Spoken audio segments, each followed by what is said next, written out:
So in the US, a lot of people say they want to see the world, right? But the reality underneath that phrase is complicated. For many, what they really want is to go somewhere else without losing that feeling of control they built at home.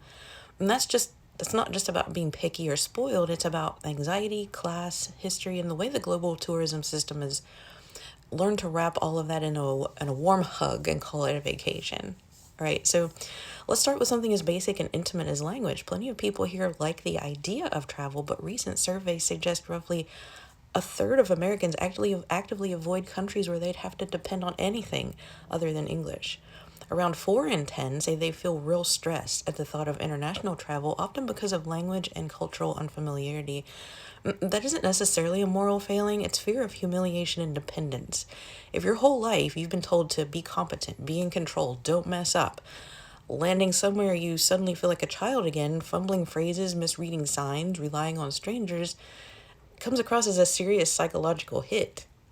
The travel industry doesn't fight that fear, it adapts to it. All inclusive resorts, English first cruises, and big hotel brands are built around that anxiety. They promise, we'll handle the messy parts. You won't have to negotiate prices or language or uncertainty. You don't have to feel stupid here. Money, safety, communication, often food are all pre-translated into something that looks like abroad but never quite feels foreign. I mean, you're physically in Mexico or Greece or the Dominican Republic, but socially you're inside a floating bubble that just happens to have better weather and different decor. So anthropologists talk about these places as enclave tourism, walled off zones where tourists and local workers meet, but only within a heavily scripted power dynamic. The staff speak your language, you probably don't speak theirs. They learn your preferences and your name. You rarely learn theirs beyond a name tag. Local culture appears on schedule as entertainment, dance shows, traditional nights, curated excursions with lunch included. Outside the gate, there is a real country with history, conflict, inequality, and people living whole lives. Inside, there's a stage version of that country carefully designed so you never have to feel out of place or out of control.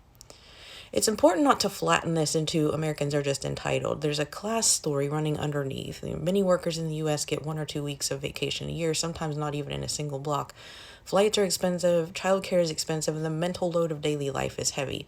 If you finally scrape together the money and time for a single international trip, the last thing you want is a logistical nightmare, right? So when a company says, pay this fixed price and we'll feed you, keep you safe, entertain your kids, and nobody will ever make you feel dumb for not knowing the language, that's a rational choice for U.S. citizens. The bubble is selling rest to an overworked society, and that need is absolutely real. But the way that rest is delivered carries a lot of baggage. A lot of resort landscapes and cruise routes sit on top of older patterns of empire, prime land controlled by outside corporations, local economies re-engineered around serving foreigners, and labor that's visible only when it's working and disappears the moment it's off the clock. When guests arrive from richer countries, especially from the US, they step into systems built to comfort the visitor and contain the host. That's why so much of what gets sold as authentic ends up feeling strangely generic. Culture is something performed for you rather than something you're invited to inhabit as a guest with obligations as well as rights. There's another layer that rarely gets set out right. Will they hate me for being American? Recent coverage and polling suggests many U.S. travelers, especially younger ones, worry they'll be judged abroad because of U.S. politics, stereotypes about rudeness, or assumptions about wealth and power. The travel bubble often offers a kind of emotional shield. Inside its walls, you're not the American. In a global system, you're the guest. People are paid to be kind, to laugh at jokes, to smooth over awkwardness. You don't have to sit with how people in that country might actually feel about the U.S. or about what U.S. power has meant in their region. You can leave that outside the property line. And that's where this connects back to the last video I made. There, the focus was on how people in the U.S. are encouraged to treat other countries' politics as optional background noise.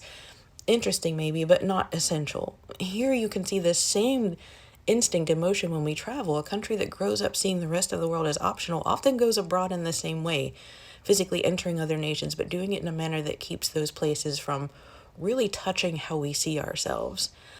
When travel works in a deeper way, it has teeth, it humbles you, it forces you into questions you wouldn't have asked otherwise.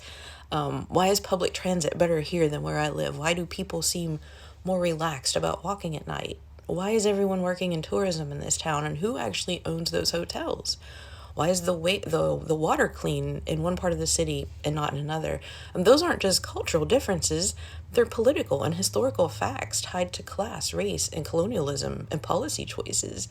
The travel bubble is specifically designed to file those teeth down. It turns what could be structural questions into lifestyle content. I deserve this. I earned this break. I discovered this hidden gem, instead of what does my presence mean here and what systems am I stepping into? Class complicates any easy moralizing, right? So the people who manage to step outside the bubble, who learn some of the language, take public transit, stay in neighborhoods where no one caters to them, tend to be those with more flexibility: students, remote workers, long-term travelers, backpackers, people with enough savings and time to absorb mistakes and slow days. They become the visible good travelers, often the ones lecturing others online about how to do it right. Meanwhile, someone who books a package deal because it is literally the safest way to get their kids out of their zip code for a week gets framed as shallow or incurious. If you're not careful, the critique just ends up punching down, right? So the point isn't no one should stay at a resort or only travel if you're ready to rough it and write a thesis. The point is, notice when the world has been arranged to keep you from ever feeling small. Notice when every friction, language, money, movement, history is being padded on your behalf. Ask who built that padding, who labors inside it, and what you're not being asked to see in exchange for your comfort. You can still choose rest. You can still choose convenience. The difference is whether you choose them with your eyes open or under the illusion that proximity equals understanding.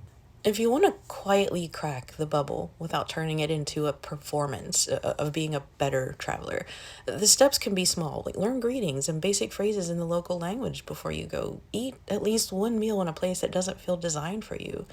Take a bus or a tram once just to feel how the city actually moves. If the culture if it's culturally correct, tip well when you can and not just in the hotel bar. Read even a short piece about how tourism developed in that region and who owns what. None of that makes you a hero. What it does, though, is allow the place you're in to act on you instead of existing purely as a backdrop for your story.